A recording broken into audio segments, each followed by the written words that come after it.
Hi, everyone. Happy Wednesday. I almost said happy Tuesday because I still haven't adjusted to the fact that I do these now on Wednesdays.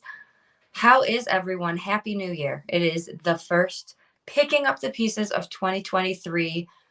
And what a relevant title, right? This world, whether you are dealing with weather chaos, just struggling, getting through the holidays and the new year with life, or anything else is going on. So Sassy and I are both dealing with some medical stuff and it's rough.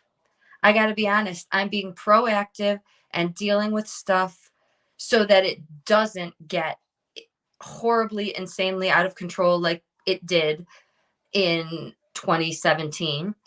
And that means I have to make adjustments and do what is best because I'm physically uncomfortable. It also means I have to take medication like the doctor says. You guys know me. I am pretty sensitive to any and all medication.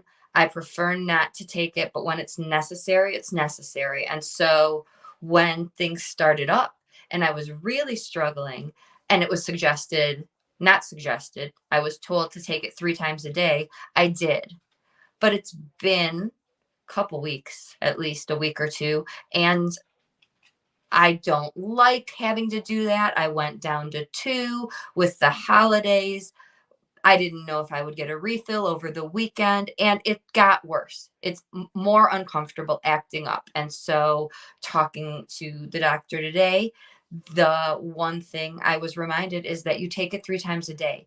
Even if you don't feel like you need it, it's part of healing. I can't see what's going on inside of my body.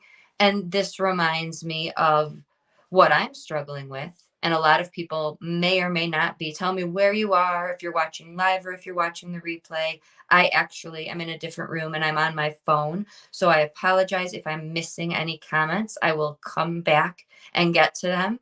But if you've been seeing my posts this week, I have really been struggling since Monday Night Football when a player collapsed on the field and had to get CPR and is still in critical condition in the hospital. Number one, anything like that ever in life has always affected me. I'm highly sensitive. I saw a dog get injured on vacation. I was distraught. That's just who I am. But it reminded me of what happened to Jim. It took me right back to picking up the phone and getting the phone call, and Jim collapsed at work. They're doing CPR. Meet us at this emergency room. And knowing what the family was going through, what's different is that we all witnessed it as a world. It was on national television. And so I just want to talk about taking care of ourselves and doing what the doctors say and doing what we need to do. That might be going to bed early. It might be putting your phone aside. But life, we all have our own individual things that we're going through. And then there are these things that can remind us, right? I just got through the 5-year anniversary, and this is not my friend or family, but I feel deeply for him and his family, which is vast, including the NFL world. And it just reminds me of what I went through. And it feels like 5 minutes ago, not 5 years ago. And people don't know that we go through this every day, that we drive by somewhere that is a memory, that we hear a song, that there are things we are processing and dealing with internally. And if we don't talk about it, they won't know. And if we don't take care of ourselves, I don't know what the medical issue is. There's so much speculation right now about what happened and was it a result of a hit or any of those things. And we don't know yet. And it's his family's business more than it is ours. But I think what's important is that what if something was going on beforehand? What if he was dealing with something, not feeling completely 100%, but went out on the field as an athlete because that's what we do? I want to talk about being human and dealing with this however you need to. I did my podcast today about this because I think getting back to routines and getting back to life as it existed is difficult for a lot of people. And we need to be there and deal with that and address, are you okay? How are you feeling? Some people might not even recognize whether or not they're okay. We have to talk about what we all just experienced. There are young kids, kids of all ages. I think this person is a kid. He was 20, he's 24. Um, that might be afraid to get back out there on the field right now.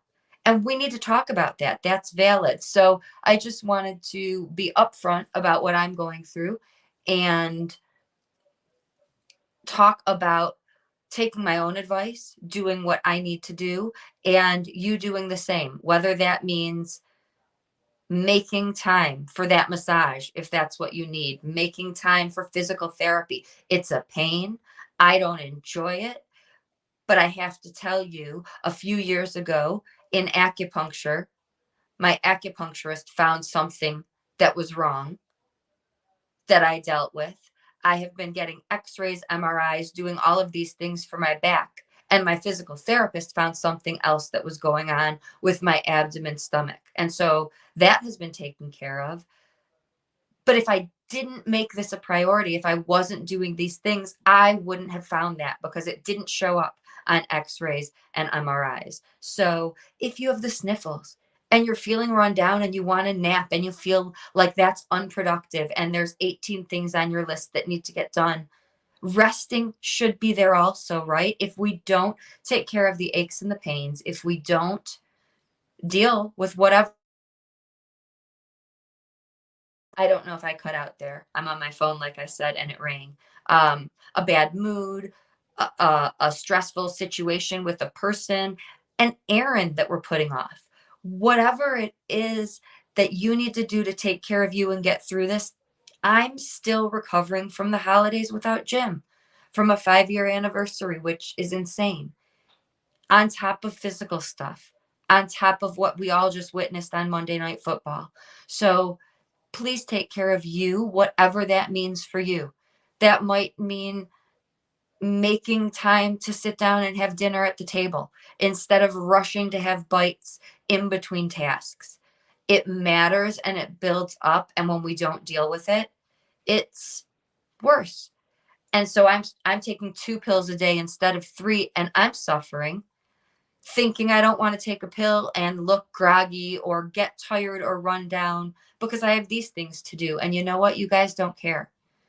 The people who need us to be there and to show up want us to be our best, want us to take care of ourselves and make these things a priority. So I know you more than anyone understand how important it is for me, but it's equally important for you. And it's easier to see it for someone else than it is to step back and make time and do it for ourselves. So I just wanted to make time and talk about that today. I also want to remind anyone and everyone that you can reach out anytime.